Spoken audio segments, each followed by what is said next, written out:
Good morning everyone and welcome to this meeting of Annandale and Eskdale Area Committee. Due to the Chair submitting apologies, can I please ask members to nominate a Chair for the meeting today, please? Could I say Councillor Archie Driver, please? Any other members? Archie, will you join me? Just give us a few minutes, members, thank you.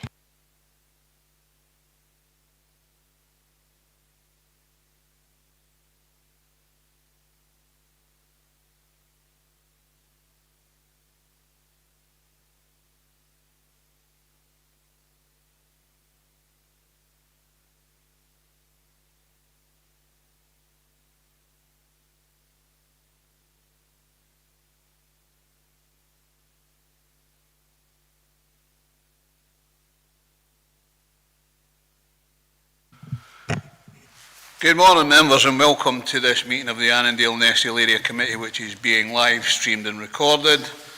The recording will be made available on our Council's website for public listening. Members may notice that when calling members to speak, I will refer to them formally and using their title, e.g. Councillor Jones, so that it is clear who are councillors and who by the process of elimination are officers. Remote participants, please follow the good practice guidance, which includes muting microphones and switching off your video when you're not addressing the meeting.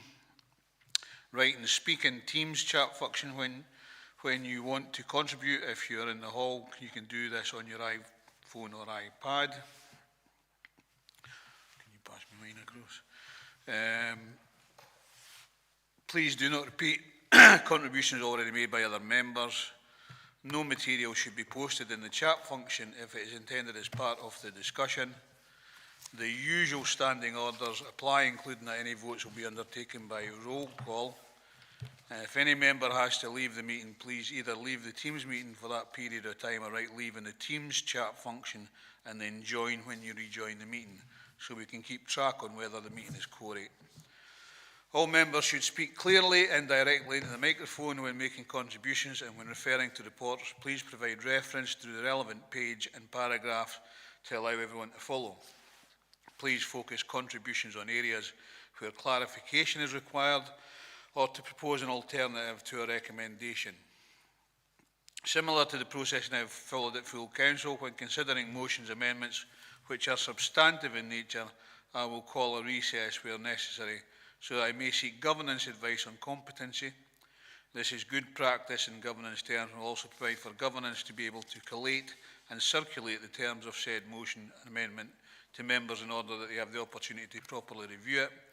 I hope this process makes matters more effective, and I seek member support in implementing this.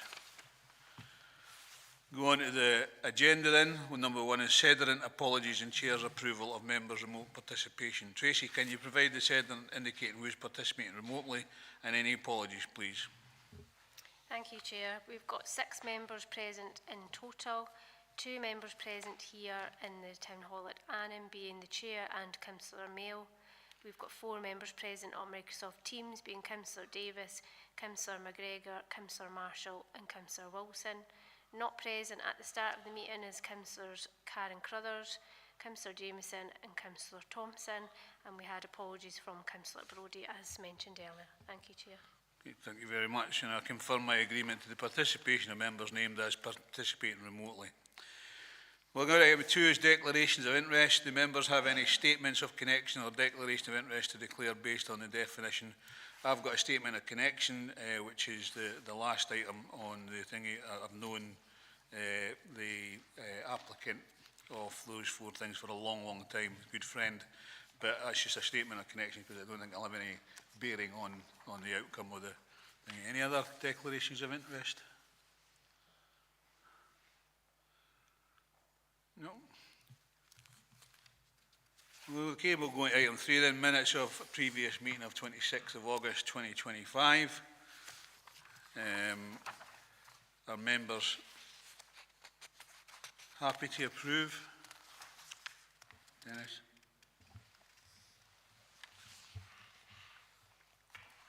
Yeah? Oh, you're still on. Sorry. So that's agreed. Approved, should I say? Item 4 then is the Scottish Fire and Rescue Services Annandale and Eskdale Performance Report 2024-25, report by Head of Thriving Communities. The first report we are being asked to consider today is the Scottish Fire and Rescue Performance Report. There is comprehensive information available for us to scrutinise, and always we commend the service for that. Station Commander Scott Findlater is in the hall to answer any members' questions or address any members' comments. So have you got anything to add to the report, Scott? Thank you, Chair. Nothing, as you know, I think we were made last year that the report has changed slightly. Hopefully you find it beneficial. It's good to look at. We've included a narrative. We've also included an appendix with more local outcomes, which the national report doesn't allow. But no, hopefully you find it beneficial and informative. Thank you very much. I'll go first then, while people are thinking about questions. I note on page 23 of the report that home fire safety visits are now only being provided to those deemed to be high risk. On page 30, the report highlights that in the past year, 207 home fire safety visits were carried out in the Annandale and Eskdale area, and out of this number, 42% of the visits were to be people deemed to be high risk. So over half the visits in the year were not to high risk individuals, but I presume it's because we have some sort of referral process. I'm wondering what risks this change in policy presents, and as we are undoubtedly going to see a significant reduction in activity in this area in the year ahead, can you tell us why that is? Thank you for your question, Chair. Just to summarise, the process was actually changed in February of this year. So historically, Fire Scotland Bill put an obligation on us to provide domestic fire safety advice, which we've done since 2005. We've made that open to everybody. We've done that in person with crews. The way it's changed slightly now from February this year, we're now adopting a high-risk only approach, basically meaning that we do have a certain set of criteria that has been established through research into fire deaths. When an individual meets one of those criteria, they are eligible for an in-person home fire safety visit and installation of any interlinked alarms that we have available at that time. That doesn't mean that those people that self-refer or referred that don't meet the high-risk criteria don't receive any, they still receive advice, but what it is it's almost like a PDF based on the answers to the questions that they give. So we're still meeting our obligations under the Fire Scotland Bill. We are giving them that advice, but it's only those high-risk individuals that receive the in-person visit, which now is a lot more in-depth than what it used to be. So the capacity that's released from the not doing the low and medium is devoted to the high-risk people in the community, who are the people that that really do need it most. Those are the changes. Hopefully that makes sense. Yeah, thanks for that. And I'm presuming that obviously with the home visits, it's the 3 alarm, the CO2, the smoke and the heat alarms that you're looking at. Yeah, so it's an interlinked system. It's not an electronically fitted one. It's ones with Wi-Fi that connect to each other. The amount that you get fitted will be based on the size of your property. We won't install them in rented properties, as that's the obligation of the landlord.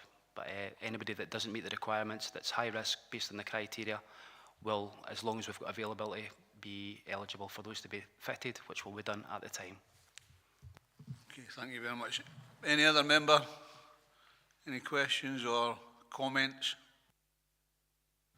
Councillor Marshall. Yeah, thanks. Just in relation to the false alarms, I know on page 21 it kind of gives a breakdown. It says there's 80 due to apparatus, there's 56 due to good intent, and then there's other false alarm 35 UFAS. I just wondered maybe just a little bit more commentary on the kind of nature of that, and is it a cause for concern? Thank you, Councillor. There could be, like you say, there could be any number of reasons for false alarms. One of our highest stats obviously comes from cooking, where alarms are set off. We arrive, and it has been from cooking fumes. The UFAS, which we call it, those are properties with essentially with a sleeping risk, and they fall under the remit of the Fire Scotland Bill, commercial and industrial. The UFAS we will always attend any smoke alarm activation where that comes through in sleeping risks and obviously we'll always attend all fire, but yeah, that's the difference. Does that answer your question, Councillor? Yeah, and just quickly to come back, I can remember a few years ago we did have quite a number of high incidents with regards to school alarms, and it was, it was just because of, they were mostly false alarms. I just wondered if that has improved and there's not as many alarms from our school estate in Annandale and Eskdale. Yeah, so due to the UFAS policy, as schools are no longer a sleeping risk, what will happen when an alarm goes off at a school, the caller will be challenged by our ops control and asked to investigate it prior to any mobilisation, whereas previously the minute a smoke alarm went off in a school, we would attend. So now the obligation's on the duty holder to investigate that and to confirm if it is a fire, which we will attend, or if it's a false alarm prior to our mobilising. Thanks. Okay, thanks, Councillor Marshall. Anybody else? Okay, if we go to the... Sorry, Dennis. Chair, I was just looking at the training situation, and there seems to be a really good, strong crews in our local stations these days, and the type of training they're doing. It looks like, and it's working very well. Are all our stations sort of fully manned? Thanks for your question, Councillor. We're privileged to have 5 very, very community-orientated, hard-working, professional, committed stations. Currently, we are still recruiting in all 5 stations, other than Langham, which is up to full capacity. I was speaking to somebody earlier to say our availability in this region is constantly one of the top 2 in Scotland. And we're constantly providing availability upwards of 90%, 24/7, which is it's a real credit to the guys and girls that are in the stations of providing that availability. We can see by the stats that incident-wise, they are reducing slightly.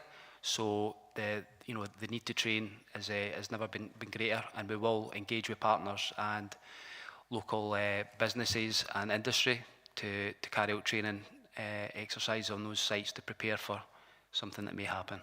Thank you. Okay, anybody else before we go to the recommendations? Okay, so the recommendations, members are asked to scrutinise the performance report for Annandale and Eskdale from the Scottish Fire and Rescue Service for the period 1 April 24 to 31st of March 25, as detailed in the appendices, and I think we should also pass on our thanks to all the staff for what they do for the area as well. Yeah.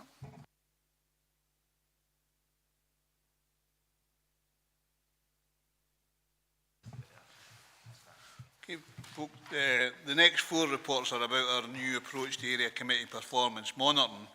Members will recall that one of the recommendations from the review of area committees was to change how we did this, and so today we start by selecting a small number of success measures and projects from across directorates that are of particular interest to us to be scrutinised in depth at the area level and reported on a 6-monthly basis.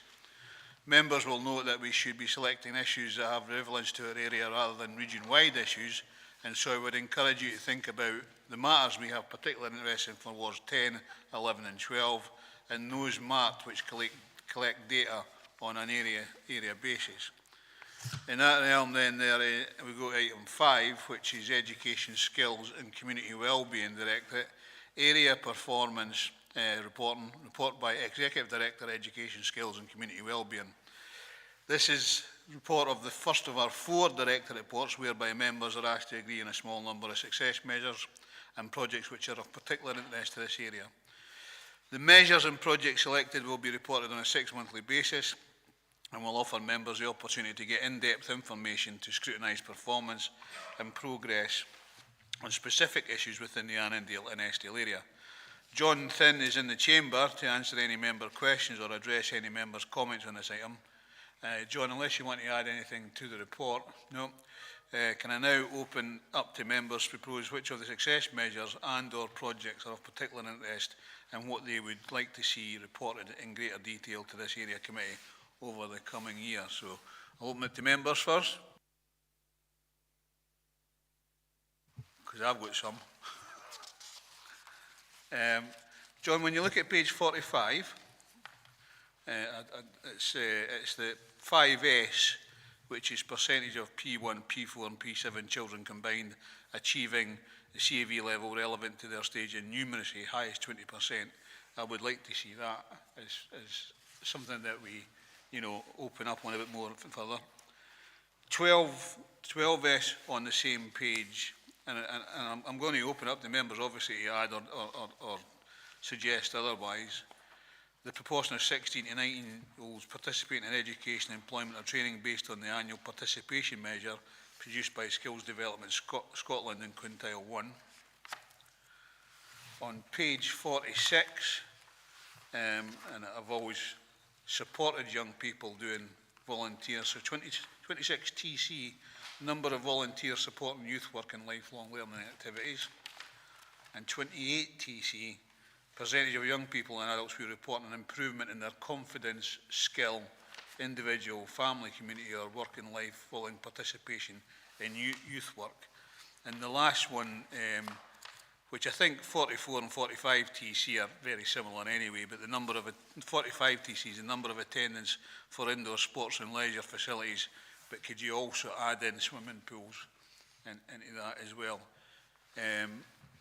Sean? Councillor Marshall, sorry. Yeah, thanks, Chair. Yeah, I agree with a couple of those. I'll just put forward my list. So I think 12S, it's kind of similar to the one that you said, which is the proportion of 16 to 19-year-olds participating in education, employment or training based in the annual participation measure produced by Skills Development Scotland. Sorry, that's that one. And then 14S and 15S, the percentage of P1, P4 and P7 children for literacy and numeracy. Agree with 26 TC on page 46 and 28 TC, the percentage of young people and adults who report an improvement in their confidence skills. I would like to see 30 percentage of people who feel safe in their neighbourhood, daytime and nighttime. And on the project, on page 47, I've got 3ER, which is ensure that all digital assets in schools and nurseries are fit for purpose, are updated and secured and meet the agreed ratio for the council. So I'll just put those out there. Thanks, Councillor Marshall. Anybody else? So that says got 10 at the moment, and I think that's a reasonable amount in a 6 monthly. Whether you want to divide that 5 and 5, John, with each of the 6 monthly reports, that would be down to yourself. But I think it would be useful to get those topics, and so that we can dig deeper into that as an area council. Dennis, you want anything? Chair, I'm fine. I think with what's been suggested here. Okay. You want to say anything on them, John? Yeah, thanks, Chair. That was really helpful and really succinct as well, having viewed some of the other area committees. Small numbers always been the question about what is a small number. 10 seems reasonable. And it looks like it's a good spread across the 3 aspects of the Directorate as well, which is important. I think the only one that I would put an element of caution around about is the one in terms of the project on the digital assets, just in terms of what's expected from that, because whilst it's a project, it is in terms of trying to address the wider council's approach to what we're agreeing to across the ratios for all of our schools and educational settings. So, I mean, I'm happy for that to be done on a ward basis with the wards described earlier on. It will be very specific information which will relate to each individual school, but we can actually get that information through direct approach to the schools. And in terms of the 5 and the 5, or the 10 and then a further 10 or a further 6 months for those 10 to be reported on again, I'm actually open to members' decision on that. I'm happy either way. Thank you. Thank you, John. Members, is there anything on the way it's going to be reported specifically on the 6 monthly? Sean? Yeah, cheers. I've just on John. Yeah, it was really just to kind of get some assurance that that within our schools on the project one. I noticed we've only got one project, but I did have a couple marked on page 48, and that's 10ER and 11S. So 10ER is to review the teaching staff allocations and curriculum models for secondary schools to maximise efficiencies, meeting the emerging needs of pupils whilst responding to the council's budget challenge. And 11S is further progress the anti-bullying work across all school settings to ensure policies are accessible to all, including developing easy read versions for children and young people of all ages. So I probably would like those two to be considered as well, just an update from an Annandale and Eskdale perspective on those projects.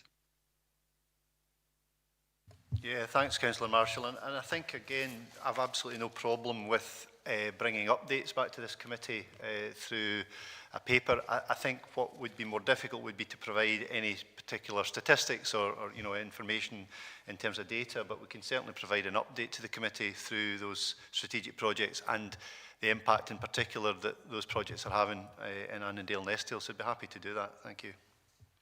Thanks. Okay, any other members? Okay, I think on that then, we can go to the recommendations. So we've got one, note the new arrangements for performance management by area committees as set out in paragraph 4.1. 2, agree a small number of success measures, so we've agreed sort of 10 there, which I think we'll leave to the director, which ones if they come back. And as you suggest, John, we're also looking at the digital stuff that's happening right across Dumfries and Galloway. Refer to paragraphs 4, 5, 4, 6 and detailed in the appendix. And 3, note that performance monitor reports on the selected success measures and projects will be reported to this area committee on a 6-monthly basis as set out in paragraph 4.8. Are we happy with that, members? Agreed. Agreed, thank you. Tracy? Sorry, Chair. It was just to say I've got noted down, so we've got 9 success measures and we've now got the 3 projects, so the additional 2 that Sean added on at the end there, and we'll just leave it up to officers to determine which ones are bringing back at the relevant time depending on workforce. Thanks. Okay, thanks for that. Thank you very much, John. We'll now go on to item 6, which is Social Work Service Director Area Performance Report and Report by Service Director, Social Work Services. Our next report is in relation to Social Work Service Direct Future Area Performance Report, and again, the measures and project the Area Committee selects will be reported on a greater depth on a 6-monthly basis. Rebecca Aldridge is in the chamber to answer any member questions or address any member comments. Rebecca, unless you've got anything to add to the... No. I'll open to members now to propose which of the social work service success measures and or projects are of particular interest and that they would like to see reported in greater detail to this area committee. Excuse me, Councillor Marshall. Yeah, need a drink of water, I think. Yeah, so again, just to put forward kind of just some of my thoughts. On the success measures on page 55, they're kind of similar. So AAS is number of homeless families in temporary accommodation, including lone parents, and 9 is the number of homeless presentations. And then on the project on page 56, 19AS, which is develop and maintain closer links with social housing providers to ensure that people living with long-term health conditions and physical disabilities are allocated suitably adapted properties which meet their needs. Okay, thank you. And I think I certainly agree with 8AS. 13AS, I would like to see in. On the projects for CFG, which is a review of our contract management arrangements in line with our Children and Families Commissioning strategy. And 9 CFG, which I think is a really important piece of work, is service responses to 10,000 voices. And you said 19 AS, didn't you, Councillor Marshall? Yes, I did. Councillor Mail? Chair, it was 19 AS I was going to bring forward, but it's already been suggested.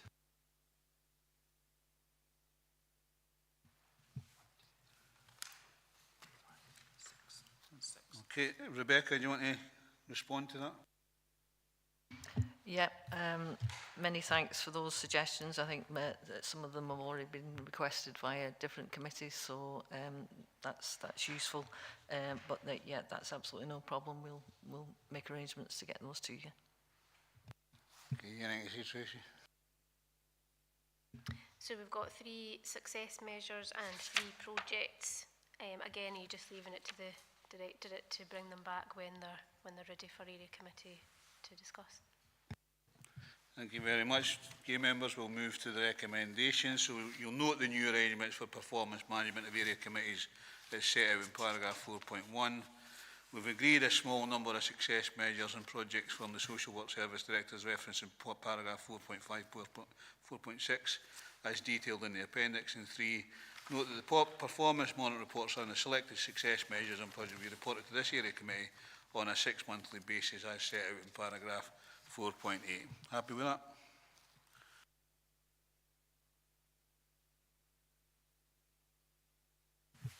Thank you. We'll then go into item number 7, which is Enabling and Customer Service Director report. Our next report is in relation to Enabling and Customer Service Director performance report measures for the year ahead. We've got Lorna online and Ailsa Freeman. Ailsa, you manage Glasgow, you can't manage Annan. I'm telling you, there's something wrong there. I'll open now for members to propose, unless you want to add anything to it, Lorna or Ailsa. Okay, members, we should propose which of the Enabling Customer Service Director success measures and or projects we would like to see reported in greater detail to this area committee over the coming year. Councillor Marshall. Yeah, just to put forward my list. So on page 61, 4CD, new library members, children and adults. And then the next 2 both have the data available, which is 7CD and 8CD, and its number of visits, usages to the customer service centres and the minimum satisfaction levels, so they kind of link in with each one. And then 9CD, it's percentage of leavers offered and then exit interview, but I would also like included in that how many of those that were taken up, so offered, and if possible, ones that actually took up the exit interview. 40 on page 62, percentage of jobs advertised and appointed to within 28 working days. And 42 GR, number of people on flexible working arrangements. And then on the projects, page 63, 10 CD to review the teaching staff allocations and curriculum models for secondary schools to maximise efficiencies. And on page 64, 25 GHR, research the current depopulation challenge across Dumfries and Galloway and identify the best interventions. And finally, on page 65, 49 GHR, the Chief Executive restructure evaluation of impact. That's me. Sorry. Thanks, Councillor Marshall. I agreed with most of those. I would also like to see included within that page 6128 crisis grant processing time, which would be useful for me to understand because of some of the issues that I deal with veterans, but not just veterans, other people as well. But I'm happy with the rest of them. Anything to say, Lorna or Ailsa, on those, unless there's anybody else got any? Tracy, do you want to go through that? Chair, could I ask just to alert members, and Councillor Marshall flagged one project on the papers, which is 10 CD. I just wanted to flag, and it's an error in the papers.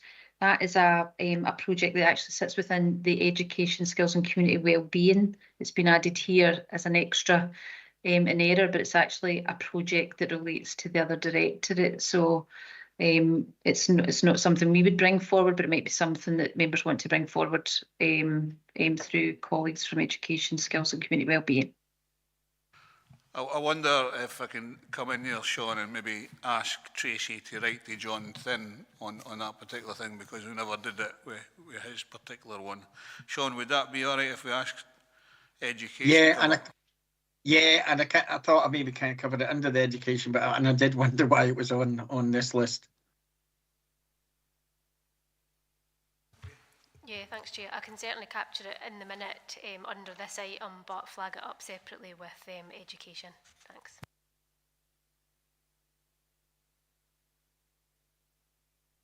So that's us having 9 indicators on that particular one, unless there's anybody else want to add to them. No. Okay then, members, we'll go to the recommendations. One is note the new arrangements for performance management by area committees as set out in paragraph 4.1. 2, we've agreed a small number of success measures and projects from the Enabling Customer Service directed as referenced in paragraph 4.5 to 4.6 and detailed in the appendix. And 3, note that performance monitoring reports on selected success measures and projects will be reported to this area committee on a 6-monthly basis as set out in paragraph 4.8. Lorna, Ailsa, thanks very much for attending, and we might see you again, actually.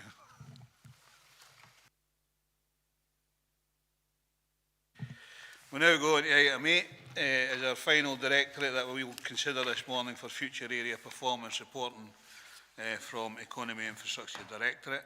Again, we are asked to agree on a small number of success measures and projects which are of particular interest in this area committee. Alan Mawson is on Teams to answer any members' questions or address any member comments. And I'll open to the members to propose which of the Economy Infrastructure Director's success measures and or projects we would like to see reported in greater detail to this area committee over the coming year. Unless, Alan, you've got anything to add to the report? Nothing, Chair, thank you. Thank you very much. Councillor Marshall. Thanks, Chair. Yeah, just my list again, just to put forward for consideration. So the first one is on page 71, 21 TI, or TL, is it TI? Levelling Up Fund project, deliver the 3 agreed projects. There is area data available, so it's there's a number of projects in our area, so that would be a good one. Then, and I'm not sure if it's a duplicate, but it's 27 and 29 on the same page. It's the review of DGC buses, but they're both the same, but it look the same, but obviously I'm not sure if there's specific work in each one. Can you clarify that for Sean before he moves on? Yeah, I think it was picked up before, Chair, and it was a duplication, but what I'll do is I'll make a note, and if it isn't a duplication, we'll just make sure that we report on the both of them, if that's okay. Yeah. Thank you, Sean. Thank you. And relevant ones, because I keep on getting them, and I just got another query last night. It's on the success measures on page 72. 4EE, the average time to deal with householder development planning applications. And then followed on from that, 7EE and 8EE, the percentage customer satisfaction rating for development management and customer satisfaction rating for building standards. And then 32 and 33, the school meals uptake, that's for primary schools and secondary schools. A lot of good work being done there, but just would like to see more detail at an area level. And then 48 FWN 73, which I think we all encounter problems with this. It's the percentage of missed bins, and maybe to drill down into the area data that's available. And then 49, the percentage of play park equipment that's currently in working order for our children to use. And again, there's data available. And finally, 56, which is customer satisfaction, safety on the roads. Sweet. Thank you. Dennis? Yeah. Could number 3 on page 72 be added to the one Sean suggested for number 4, because they're both much the same, but just slightly different. And what was the other one? Page 73, 44 total tonnes of household waste collected.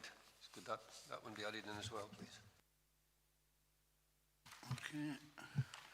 Anybody else before I put my I think me and Sean have been on the same wavelength on these type of things. The only other one I would like to add is on page 73, 34, the number of nursery meals provided through 1140-hour setting in local authority and private nurseries that participate. How many is that? 13. So, I mean, that's 13, I think. 14. 14. Alan, have you got anything to say now? Nothing to add, Chair. They all seem reasonable. I'm happy with that. Thank you. Is there anybody else want to add anything?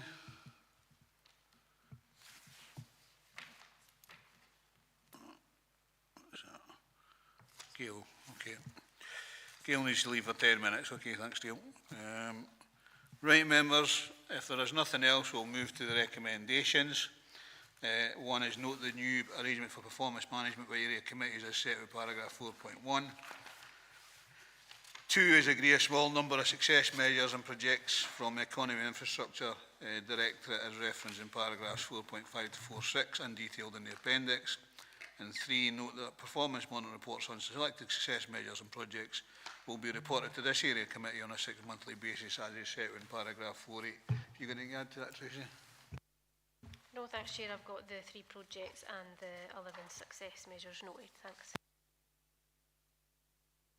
Thanks very much, Alan.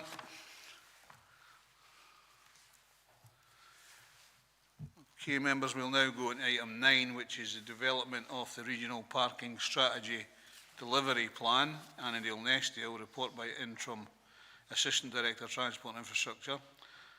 Our next report is the Regional Parking Strategy Delivery Plan for Annandale and Eskdale. There's a lot of background onto this work, and I'm pleased that this delivery plan and the actions outlined within are before us today. Mike Grumwell is in the chamber to answer any member questions or address any member comments. Mike, are you happy with the report, or have you got anything to add to it? Nothing to add, Chair. Okay, thank you. Members, do you have any questions on the report in front of us?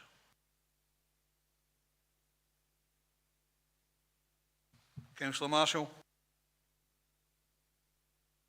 Yeah, I just welcome this report. I've just got a specific issue with regards to page 15, the wayfinding and signage. Just want to kind of ask, absolutely, I think we have a number of car parks, but I think part of the problem that we are all aware of is that we have car parks, but it's actually the appropriate signage to point them in the direction of these car parks. In some of our built up settlements. So I welcome the kind of 3-stage approach that's got to be done, but I just wondered timelines for it. I just wondered what the timelines are going forward for that, for the improvement to the wayfinding and signage. Okay, Mike. Thanks, Councillor Marshall. The wayfinding signage is something that's on our regular budgets every year. And now that certain areas have been highlighted, they'll be picked up as we go along on a priority basis. But I'll need to come back to you on an actual time scale for the overall delivery of it being completed, Councillor Marshall. Just quickly to come back to you, if that's okay. Yep. Yeah, I appreciate that, but I just think because we're kind of separating into 3 areas. So stage 1 is Anne and Lockerbie, stage 2 Gretna, Lang and Moffat, and stage 3 the rest of Annandale and Eskdale. It would be good if there could be some sort of communication with the ward members as that goes through, you know, so when you're proposing to do that, so we're kept up to date with what's going to be implemented, the way of improvement. Yep, absolutely. We can I'll have a conversation about how best to provide that detail to you, Councillor Marshall. But I don't see any problem with that. Thank you. Councillor Marshall, just, and I know you probably read it, but page 99, which is page 19 and 21 of the actual report itself, does say about short-term and medium-term issues in those particular ones. So I think if you're happy with the response from Mike, then we'll move to the next person who wants to talk. Yeah, it was really just to get some more kind of, I was really just wanting some more kind of exact timelines, but that should come through when Mike actually starts, kind of communicating with local members. That's fine. Okay, thank you. Dennis? Yeah, thanks, Chair. Page 95, and at present a one-street controlled parking exists in Langham. And I think this highlights the serious problem we have and the serious problem that's coming, because we're going to have these two major developments of holiday sites, one at Irvine House for 150 chalets and one north of Hoyk for 700. And Langham will be the centre of a lot of that traffic. And is there any way that the council could look at how we can provide extra car parking space, because it's going to be desperately needed? There's a further discussion taking place through the A7 Action Group with Transport Scotland about the A7 itself and the improvements that are going to be needed on that. There is actually a meeting with Centre Parks tomorrow in teams to discuss what they see as the transport requirements they will have through the town and whatever. So it's an issue now, but it's a bigger issue coming, and I just wonder if there's any way it can be looked at and anything can be taken forward. Mike, I'm just wondering if you could take an action away to check with the other guys on those particular things. I'm not sure if the planning applications come through yet for that particular 150 I know it's in, but whether it gets accepted or not is the thing. If you can take an action away, Mike, to talk to the development guys about that. Absolutely, Chair, not a problem. We'll come back to you on that one. Okay. I don't have anybody else in the, so we'll go to the recommendations. Members are asked to agree the final regional parking strategy delivery plan Annandale and Eskdale in the report and appendix, and to note the progress being made with decriminalised parking enforcement's application of parking enforcement, paragraph 4.6 to 4.11, and obviously Mike's got that action to talk about the Langham situation and come back to us. Everybody happy with that? All right, thank you, Mike. Okay, item 10 then is Annandale and Eskdale Area Committee Programme of Community Engagement 2025-26, report by Head of Thriving Communities. Our next report is the Annandale and Eskdale Area Committee Programme of Community Engagement 25-26.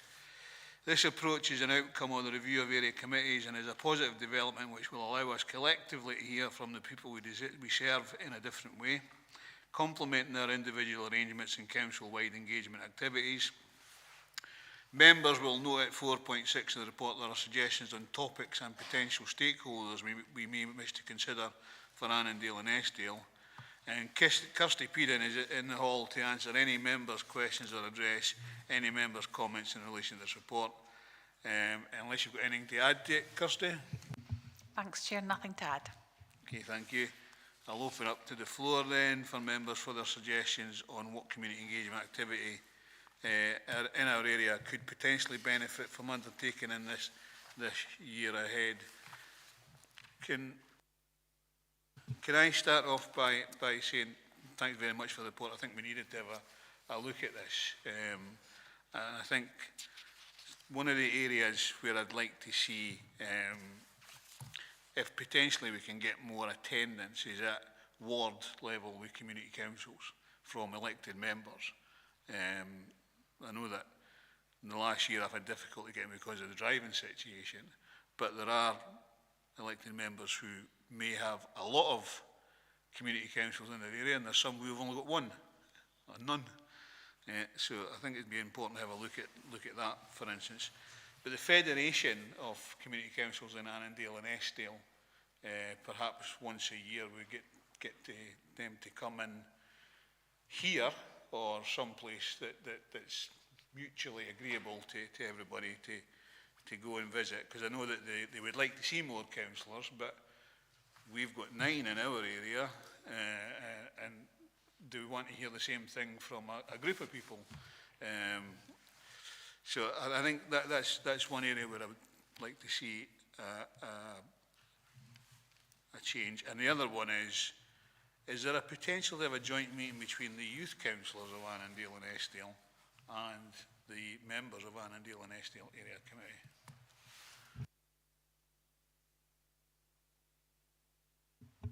Thank you, Chair.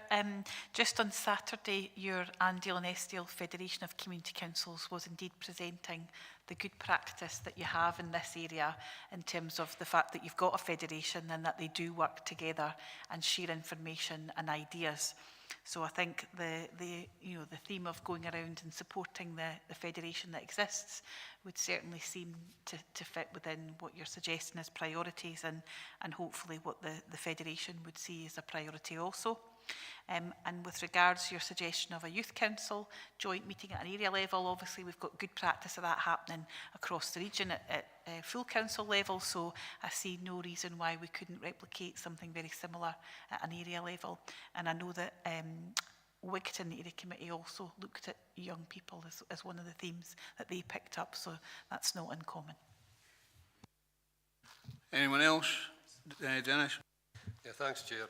And as somebody who's been attending the Federation of Community Councils and encouraging Waxel to try and get more senior officers to come to meetings, I think that's one of the things that needs to happen, because there are big issues out there that I think as a collective they can get more into, because now the police have decided to just send reports and that. There's, again, that has dropped. And at the minute I'm in the process of trying to arrange a visit for one of the youth councillors to come and see the youth set up in Langham, and I kind of think some of that also might be something that could be of use.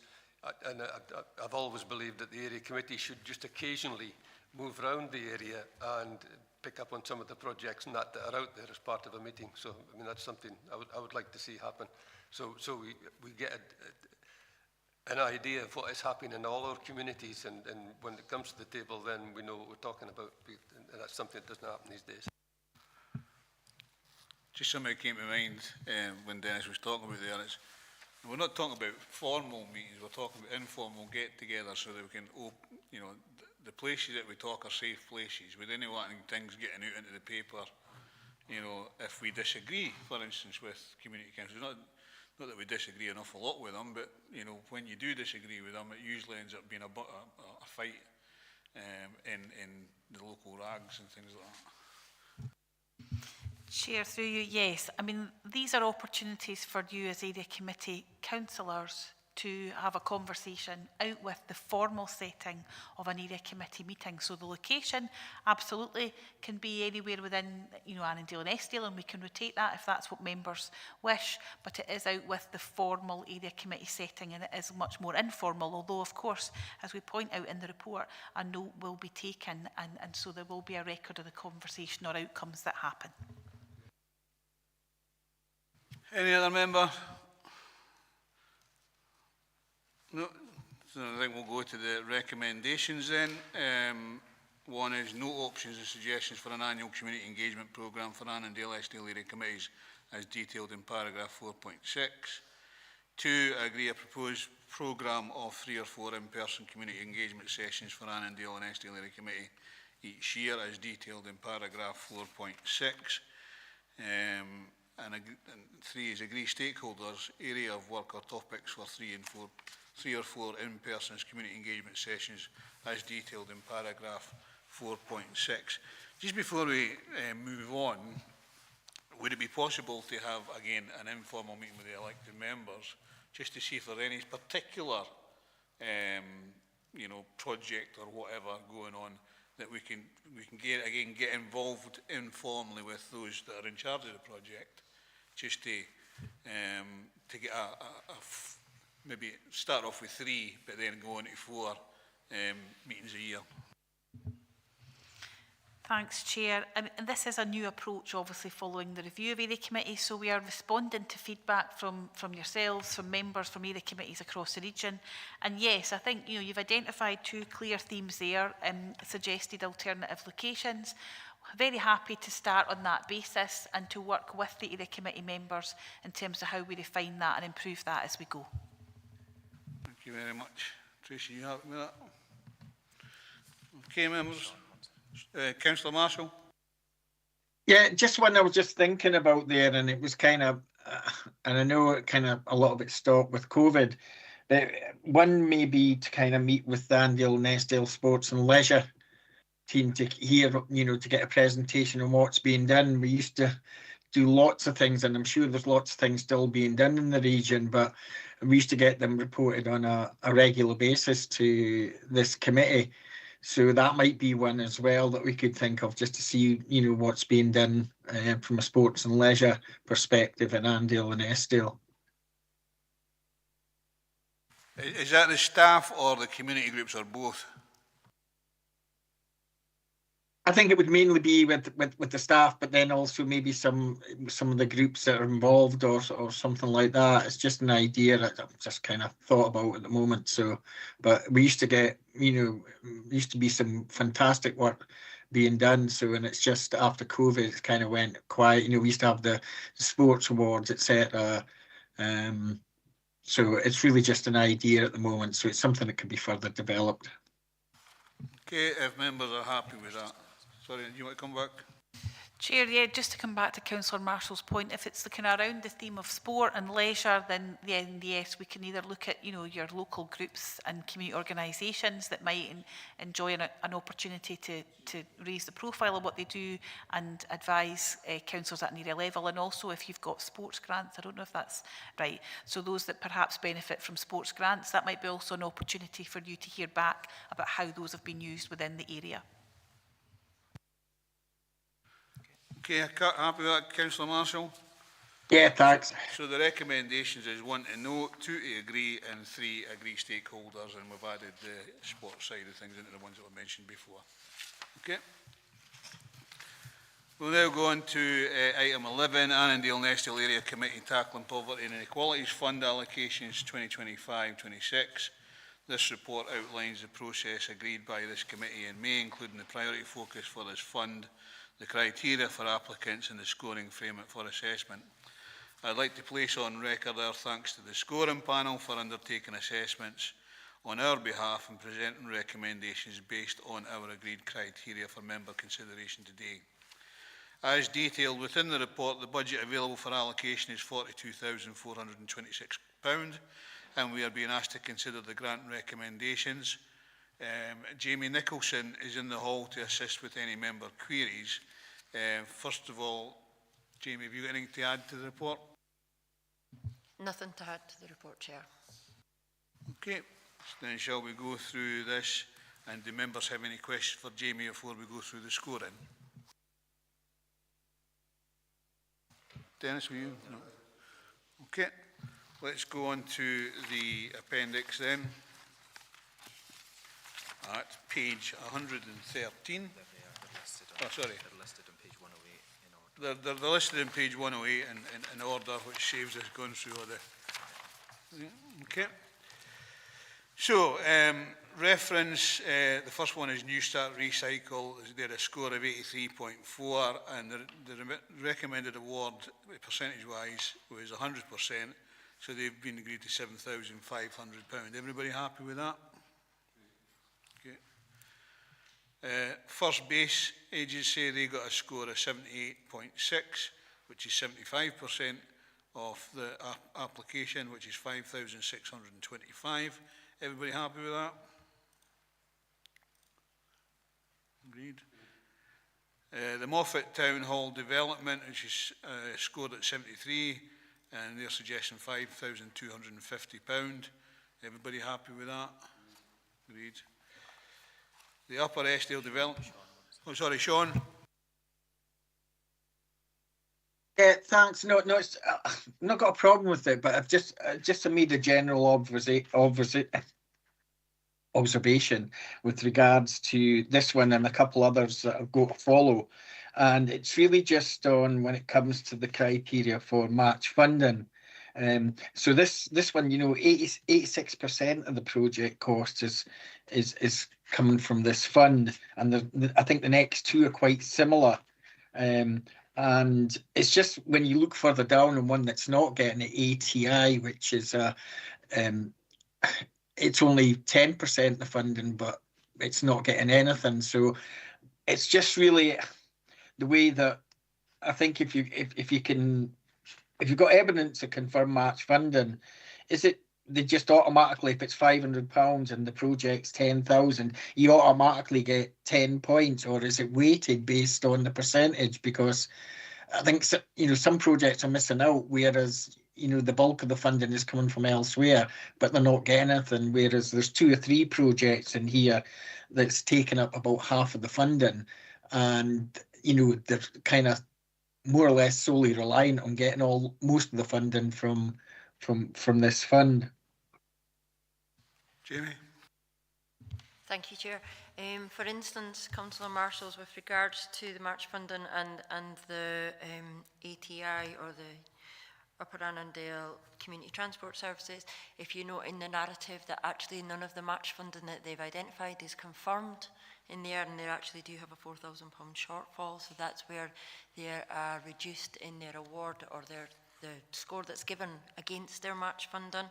So their March funding is scored on a basis of what match funding is available, confirmed and guaranteed at the time of the scoring.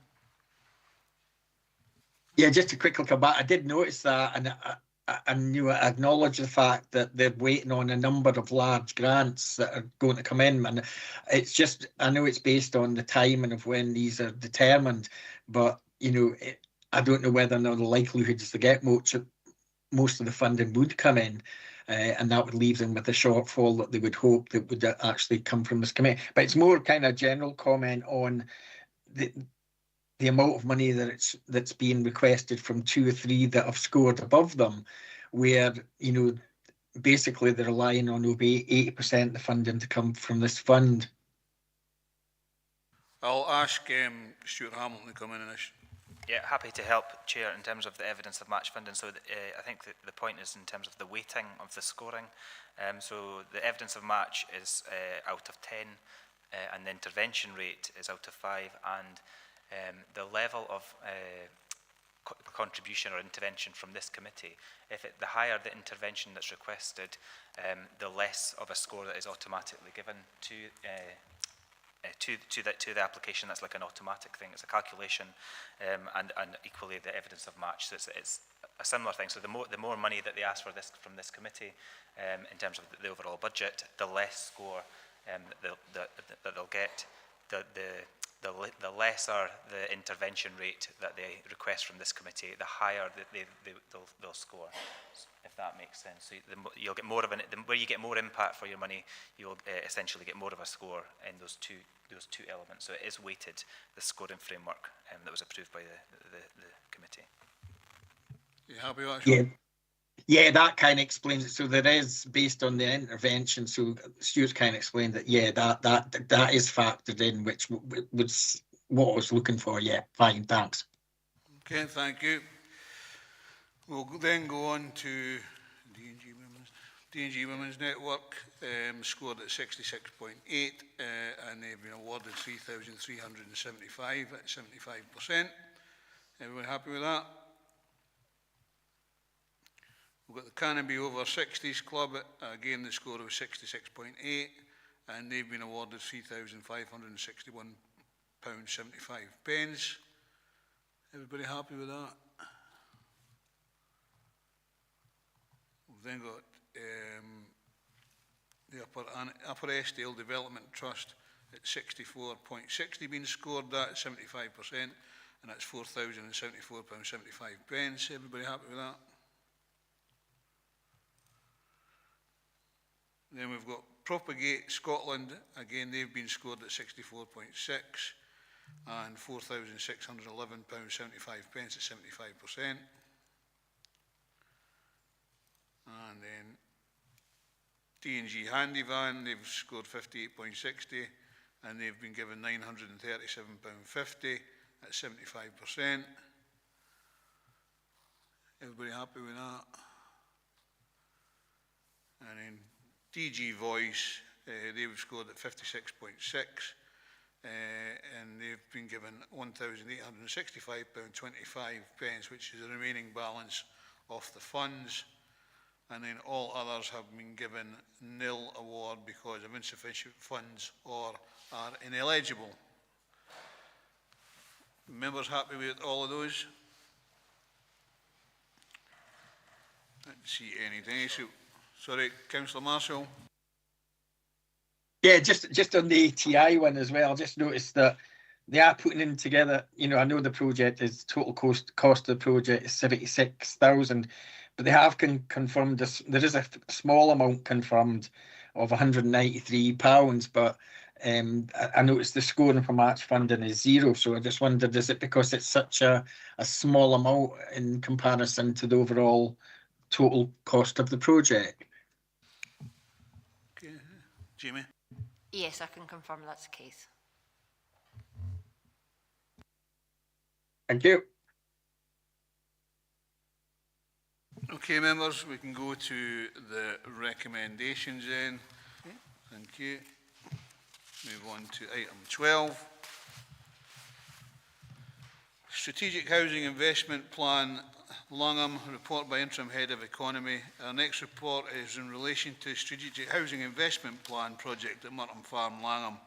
This is detail that has previously been requested by this committee, so I'm pleased to see this report today. In addition, the report also contains information relating to community-led housing proposals within Langham, and Jamie Little is on Teams to answer any members' questions or address any members' comments. Jamie, have you got anything to add to the report?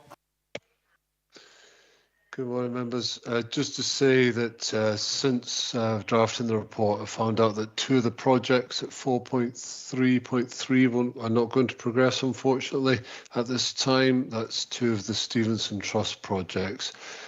Just to advise members on that late update to the report. Okay, thank you. Members, any questions? Councillor Mail? Yeah, just a bit of a story, Chair. Can I pick up on the Murtham situation and the letdown the community feels after 5 years of promises, especially to our senior citizens? Murtham was going to provide a care village that would have allowed families in need of constant care to live together, and it was to be managed by the IJB. This would have meant a lot of the people that are being farmed out of the area, we mentioned that that would not have happened. So that dream has now been well and truly shattered.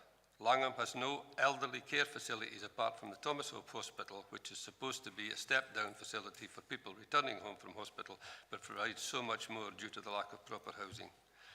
Recently, some disabled families have had to leave the town because the property in which they live was not capable of being converted to their needs.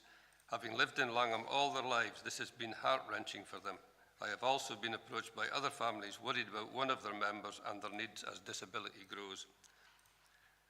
If Langham did not have an excellent day centre used by over 100 elderly residents, either by going to the centre or through Meals on Wheels, then the number that would need care at home admission would be much higher. There is also a desperate need for general housing. The young people of the town who work in places like Carlisle but want to stay in the town are finding it impossible to get a house.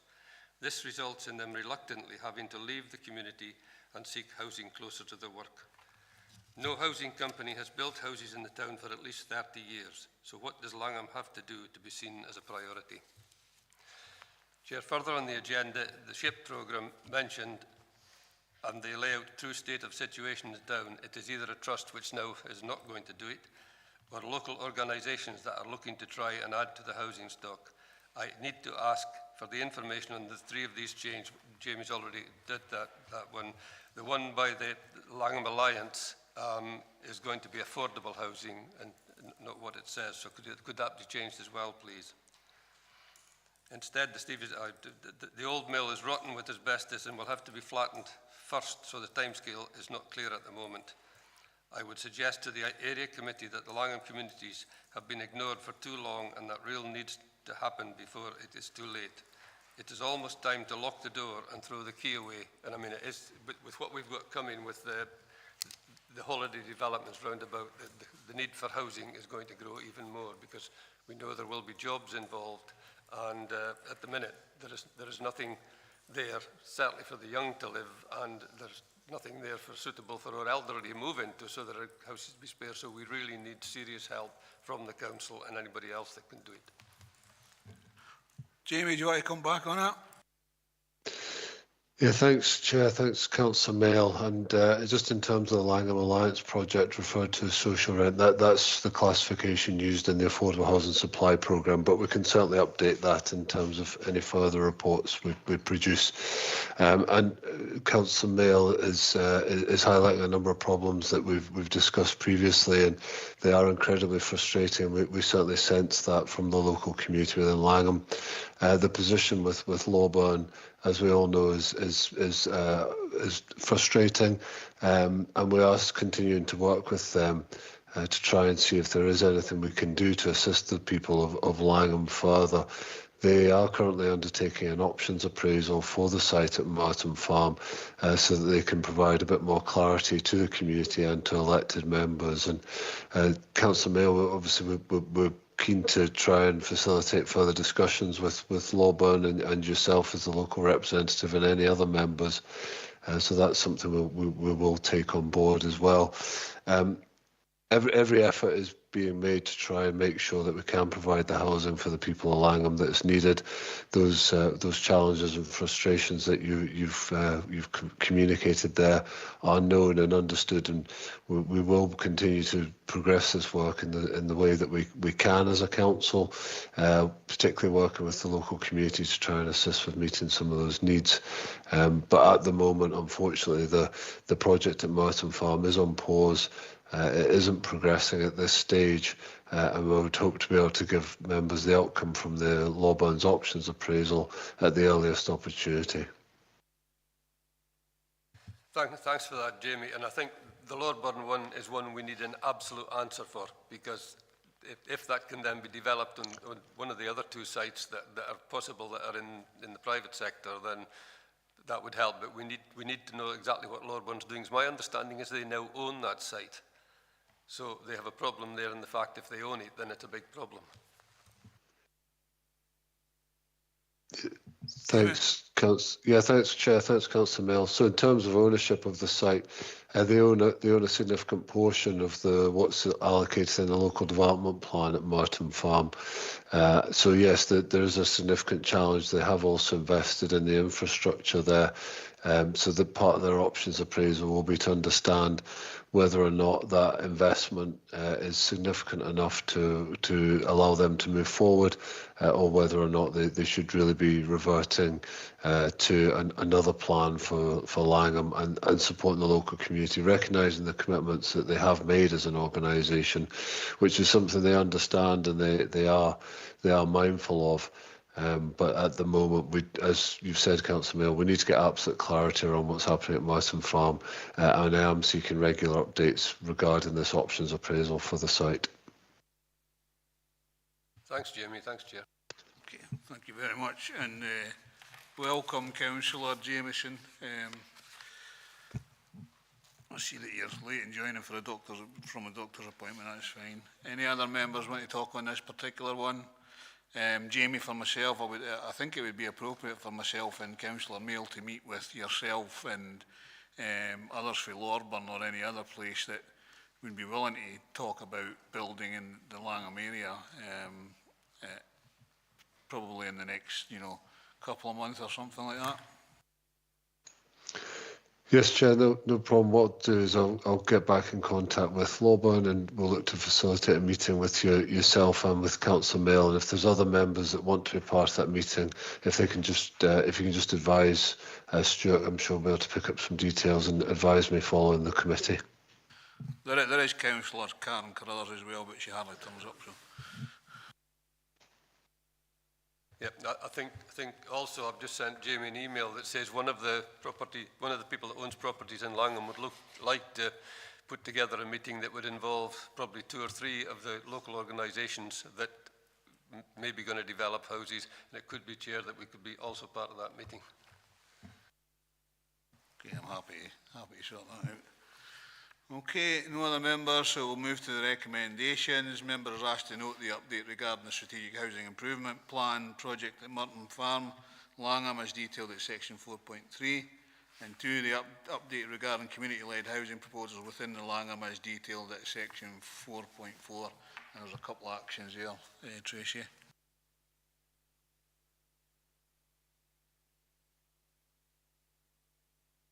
Okay, we'll now move on. Thanks, Jamie, for that.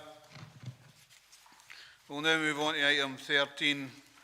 It relates to the appointment to outside bodies from Annandale and Eskdale Area Committee. Representing our council and other forums is an important part of our role, and as can be seen from this list, these are valuable, recognised groups, so we want to ensure that we have members contributing. Fraser Davis is on Teams to answer any member questions or address any member comments. Fraser, have you got anything to add to the report? Is he there? At this stage, Chair. Okay. Nothing to add? Not at this stage, no, Chair. Okay, thank you very much. Members, do you have any questions or comments before we proceed through the list of outside bodies? No? Okay. So members are asked to advise, and I'll go to the recommendations on this one because it's probably going to be easier doing it that way. Advise of any amendment to the current appointment to the A7 Action Group as detailed at 4.7. I think it's you, Dennis, it's on that, and I'm happy to, support that. Advise of any amendments to the current appointments to the Chapel Cross Site Stakeholder Group, and I believe that's all 11 members in Annandale and Eskdale, so happy to move that. 3 is advising any amendment to the current appointment to the Eskdale Foundation, which at the moment is Council Karen Carruthers. Dennis, you want to come in? Yeah, I think the foundation needs to be asked if they still require a councillor, and and Karen needs to be asked if she wants to be a representative since she's not here. Because I mean, your name is still on their records, and I think that needs to be removed because you did say that you were coming off it. Well, that was a full council decision, actually. So, yeah. Okay, we'll get that actioned. Yep. Item 4 is advise on any amendments to the current appointments to the George Hunter Trust as detailed at 4.10, and the current appointments is Councillor Stephen Thompson and Councillor Caroline Wilson. Happy with that, everybody? Yep. On advise, and item 5, advise on any amendments to the current appointments to the Lockerbie and Syracuse University Scholarship Trust as detailed in 4.11. And the current appointments are Councillor Lynn Davis, Councillor Gail McGregor, Stephen Thompson and Caroline Wilson. I think so. If it's all the 4 ward members, then we're happy with that. Item 6 is advise on any amendment to current appointment to the Lockerbie Trust. And the Lockerbie Trust at the moment is current appointment is Councillor Lynn Davis, and there's a vacancy. Anybody else want to be on that from the North Ward?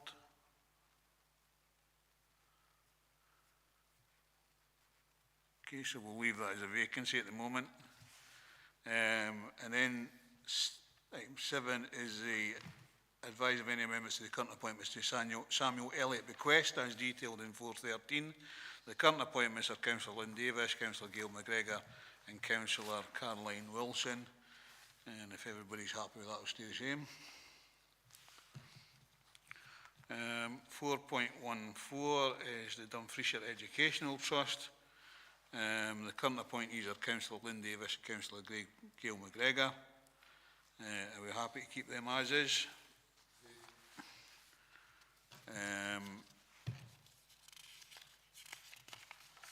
We then got to go into the Proudfoot Endowment at number 9, and I've not seen anything on that. Oh, wait a minute, sorry. We have got current appointments, Councillor Lynn Davis, Gail McGregor, Stephen Thompson and Caroline Wilson, and I don't see any need to change that. No. Happy with that? That covers all of the recommendations in item 13. Anything else to say on that, Fraser? Are you happy with that?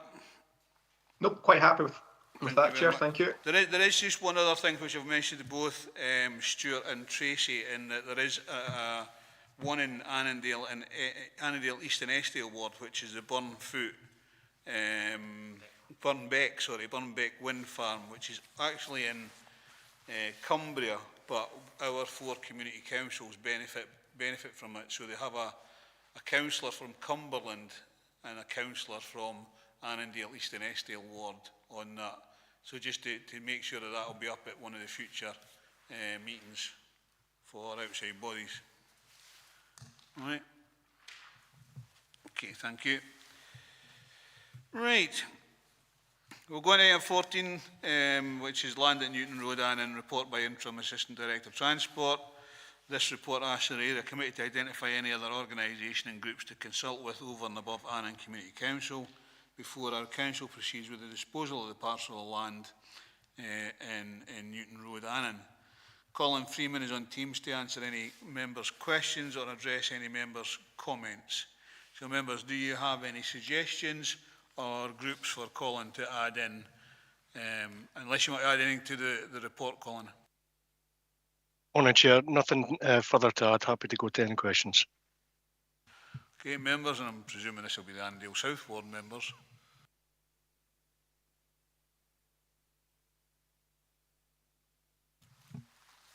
Okay, there is no question, so we'll go to the recommendations in. Item 1 is to note that land at Newton Road and extended 27.38 square metres are thereby, as shown as outlined in black on the appendix, has been declared surplus to council requirements. Recommendation 2, note that the Community Council and groups listed in paragraph 4.4 in this report have been consulted regarding potential community interest. And 3, identify any other local groups to be engaged within the range with regard to the disposal of that land at Newton Road, which there hasn't been any. So, Colin, that's the recommendations as is. I can't think of anything else. I can't think myself being staying in of any other group I can think of. But are you happy with that? Oh, it's Councillor Marshall. Yeah, I just wondered if DGH, well, Wheatley had been contacted about it. Colin? Thank you, Chair. Thank you, Councillor Marshall. No, Wheatley haven't been contacted about it. It's just a very small parcel of the land that the local resident wants to purchase off us to extend their garden. Yeah, I just thought that some of the houses there may be Wheatley properties. I just wondered if there maybe been some sort of communication with Wheatley. Okay, we'll read the recommendations in and we'll move on. Thanks, Colin.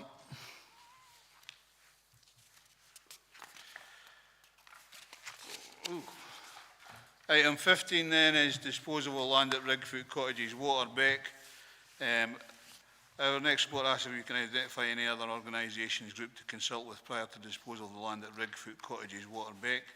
Again, Colin is here on Teams to answer any member questions on the recommendations. 1 is to note that the land at Rigfoot Cottages, Waterbeck, DG 113H, extending to 480 square metres are thereby shown outlined in black in the appendix as surplus to council requirements. 2, note that the Community Council listed in paragraph 4.2 in the report has been consulted regarding potential community interest.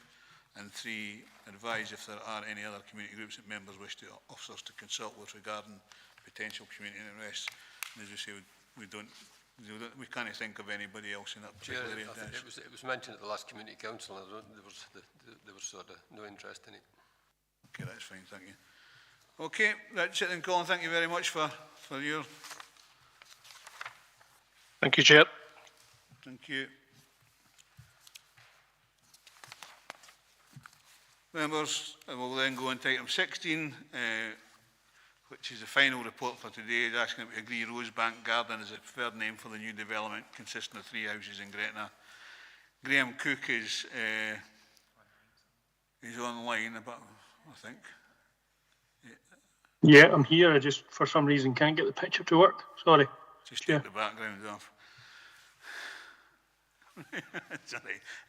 As long as you're there, that's the main thing. Members are asked to agree Rosebank Garden as a preferred name for the new road associated with the development as detailed within the appendix. I'm quite happy for that to happen because it was actually on Rosebank Cottage, where the previous councillor for regional council was Mr. Peacock, Dad. Father Peacock, as he's well known, was, and we're happy with that situation. Don't know if any other members have got any other thing they want to say about it. No. Okay, so we agree Rosebank Garden is the preferred name for the new road associated with the development as part of the recommendations. Are you happy with that, Graham?